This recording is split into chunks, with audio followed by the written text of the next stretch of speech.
Good morning, everybody. Hope you're doing well.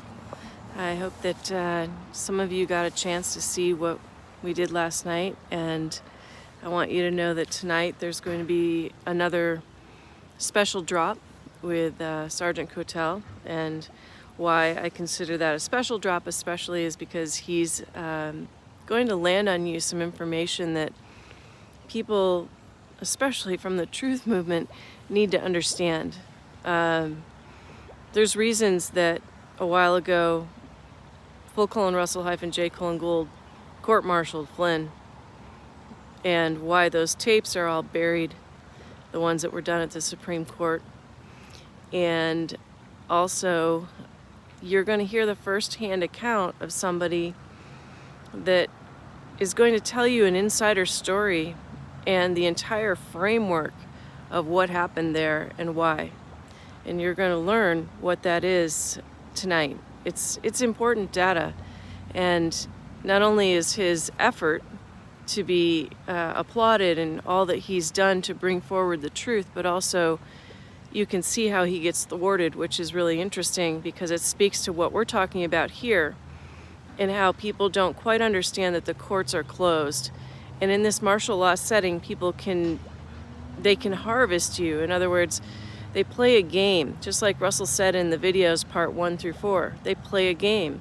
When he took over the Supreme Court, they said, okay, you win. But if you listen to what he said they stamped the document on a date that doesn't exist. So if he didn't catch that, then it would have been something that would have gone by and they would have won. It's a little chess game. It's a shell game all the time. And so you're going to find out why being able to state a claim and using the grammar actually gets your things done, which has you able to stand on the Title IV flag, which is critical. Because, as I said the other day, there are people right now that are filing in countries standing on the Title IV flag because technically speaking, those countries don't exist anymore. They aren't even there. And the fact that they aren't there, like Canada is a territory, it was taken down and disbanded in 2017. But people around the world don't know that because people still go to work. There's what looks like functioning government, etc. But when you take it to the court for real and you file in quantum documents at the court, they will balk and they will fight and they will try and reject it. They will pretend they don't see it. But when you do the correct filings, you will find out that eventually they have to take it, even in a foreign country, a foreign territory now,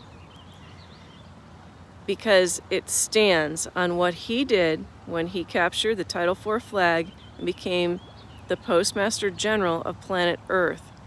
Not of the United States, of planet Earth. But he did change the system and fix it, taking people out of the usury and the fiction system fraud and set it up so that you all could stand on that. And that's what I want you to understand.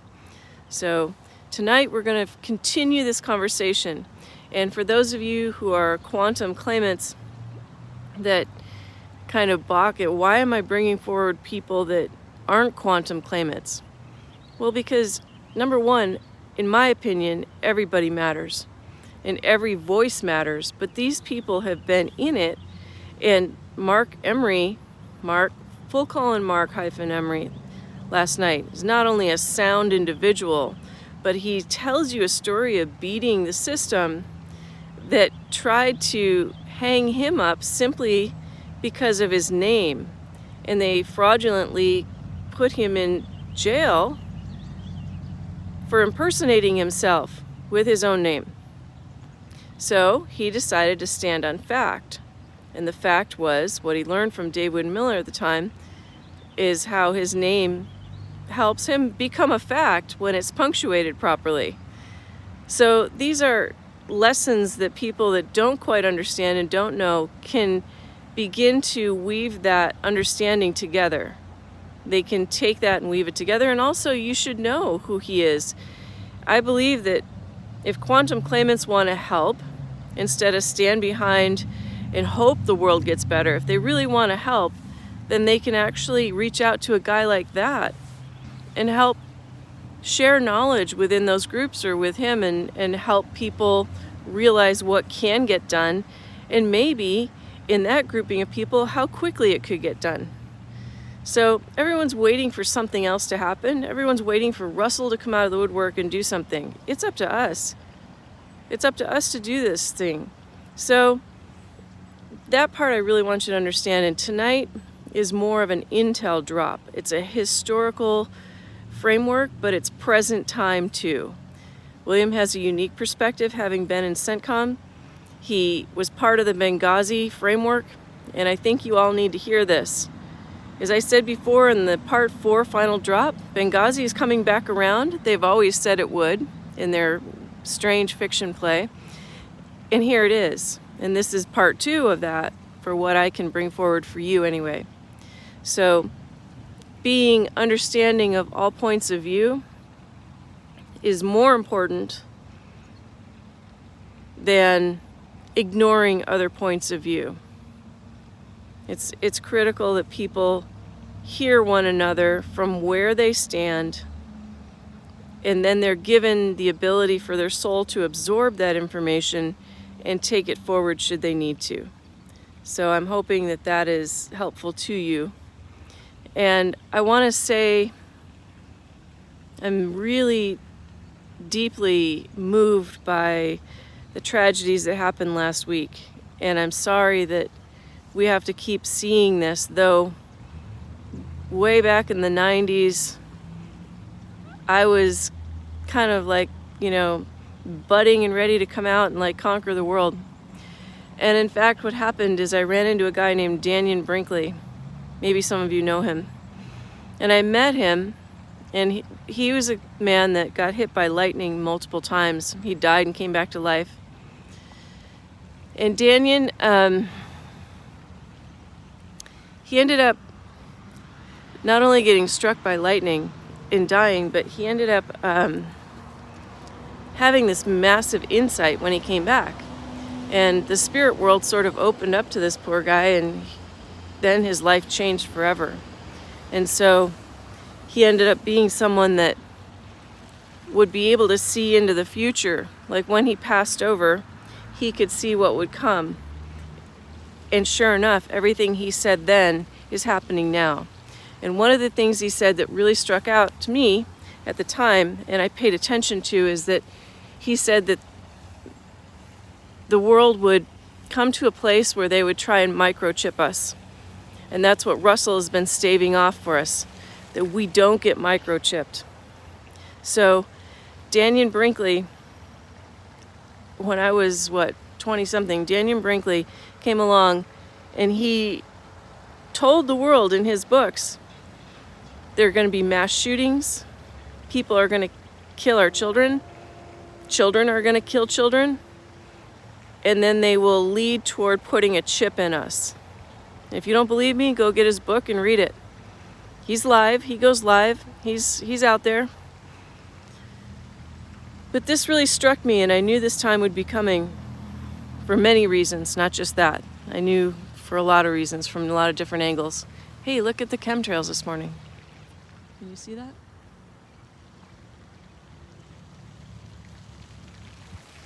It's a gorgeous day, and there's 1, 2, 3, 4, 5 chemtrails and 1 true contrail.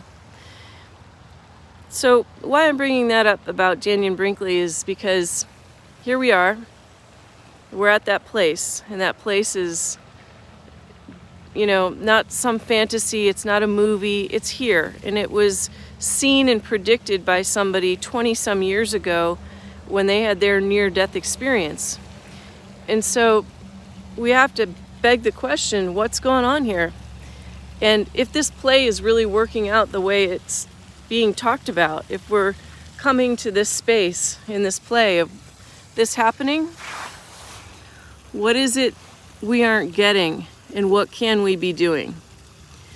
Here comes a guy named Russell J. Gould, J:, as a fact, who in 1999 stumbled upon what he saw as a fraudulent system, corrected it, safeguarded, and is still safeguarding the Title IV flag, of which people around the world can stand on legally in a martial law setting for what we'll call a court filing.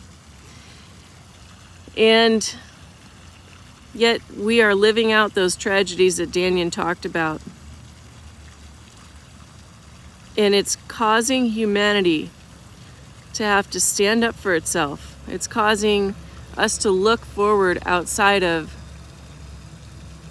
just a community, but to really band together within a community.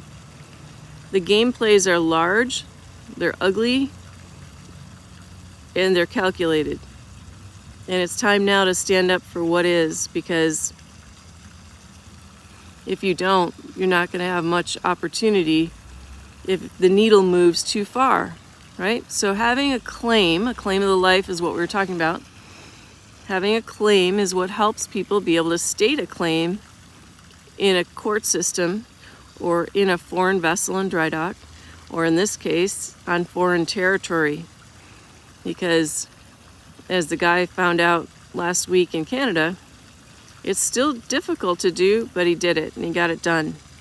So I want you to see that and kind of think about it. These tragedies are epic and they're sad.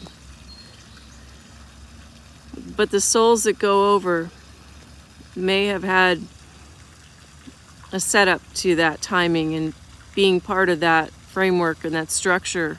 You know, a soul always has its time. And it's ironic because I'm standing here in a memorial park and I'm watching someone go and read all the names on the plaques. And the flag is at half-staff this morning. You know, what is a life worth?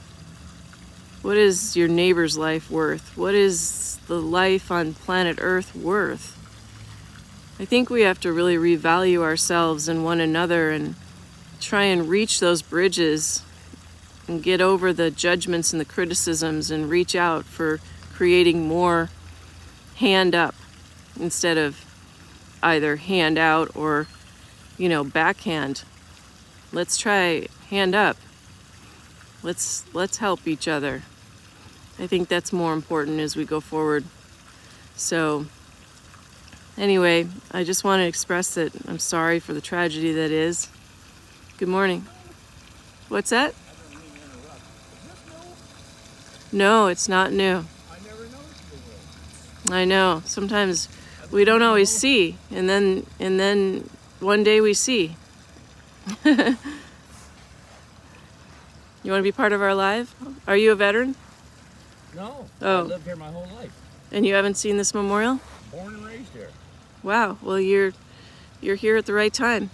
We're talking about those that gave their life and that we don't need to do that anymore. Oh, I know. You ain't got to tell me that.